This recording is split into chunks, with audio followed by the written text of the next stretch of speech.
Hello and welcome back to Press Review in Depth.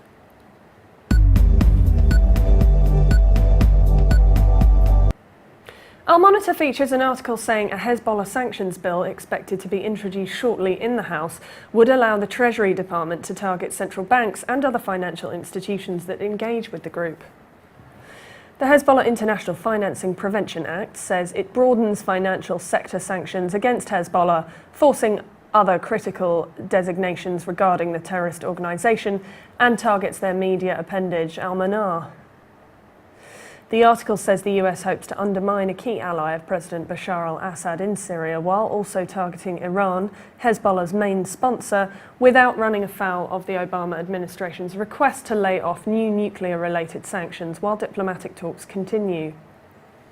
The article says the bill aims at the following: hitting Hezbollah's financing, designating Al-Manar's enablers, designating Hezbollah as a narcotics trafficking organisation, and designating Hezbollah as a transnational criminal organisation.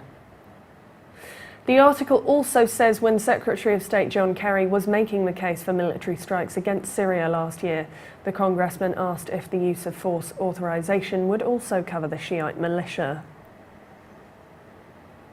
Staying in Lebanon, where the country is awaiting presidential elections in May, let's see what the Washington-based Al Monitor has to say. Beirut-based columnist Sami Nader writes a piece titled "Syria Key to Lebanon Presidency. One of the characteristics of the presidential elections in Lebanon is that they pass by on the surface of political life unnoticed, without having the slightest role in shedding light on the fundamental challenges facing the country. The upcoming presidential elections lack any electoral programs and discussions, which are supposed to accompany elections and determine priorities and propose solutions."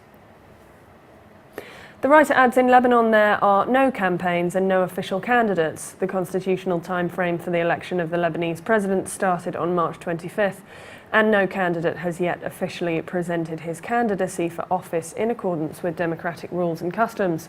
On the contrary, the more the election date approaches, the more cautious potential candidates are, as if they're awaiting a sign from abroad.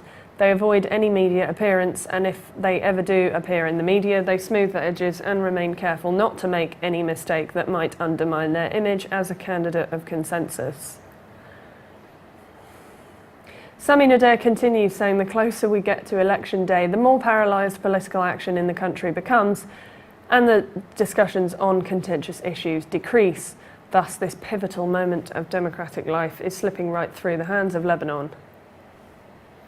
The question today is whether the diplomatic actions that facilitated the formation of the Lebanese government in the recent period will continue with the same momentum and lead to the election of a president.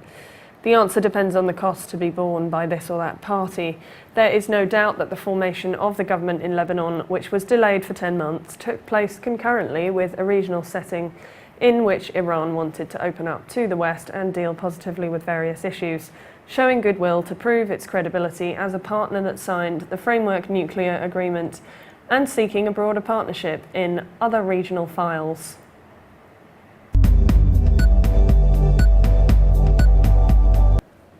Now I'm joined by my colleague, Carl Al-Khaweri, to discuss this week's biggest stories. Carl, the story that I've just brought up about Hezbollah from Al Monitor, yes. Al Monitor. What do you know about that issue? What's Julien going on there? Piquet was only quoting what was said in the United States.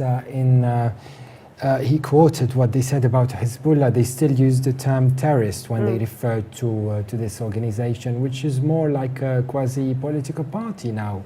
Since 2005, they've been in the government in Lebanon. So the terrorist label perhaps relates to what the United States wants to see, the lens, the US lens. However, I think they're not the ones associated with cannibalistic acts in Syria. They're not the ones who are associated with sex jihad or other activities like the ones fighting in Syria. But moving on, I think I heard you speak about the Lebanese forthcoming elections. It is right what Sami Nader was saying, that the whole country goes into a sort of form of political paralysis. But that's not necessarily a very bad thing, given that political activism amongst the Lebanese parties doesn't always generate peaceful results. So I think in a sense I'd like to look at the bright side of it and let the Lebanese people have a bit of status quo and enjoy this period peacefully. On the other hand though, it's the writer Sami Nader mentioned in 2008 when Michel Sleiman was elected president in parliament while being a previous army general. It was a Saudi-US agreement and deal, if so to say.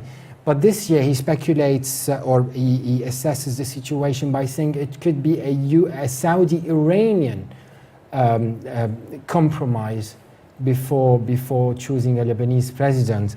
But technically it is up to the Lebanese parliament to choose their president, and it is a Maronite event par excellence, with the Maronite patriarch being the one more involved, be it in external or internal discussions as who will be the Lebanese president.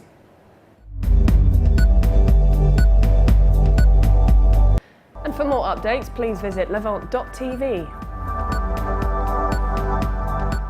Thanks for watching. Bye for now.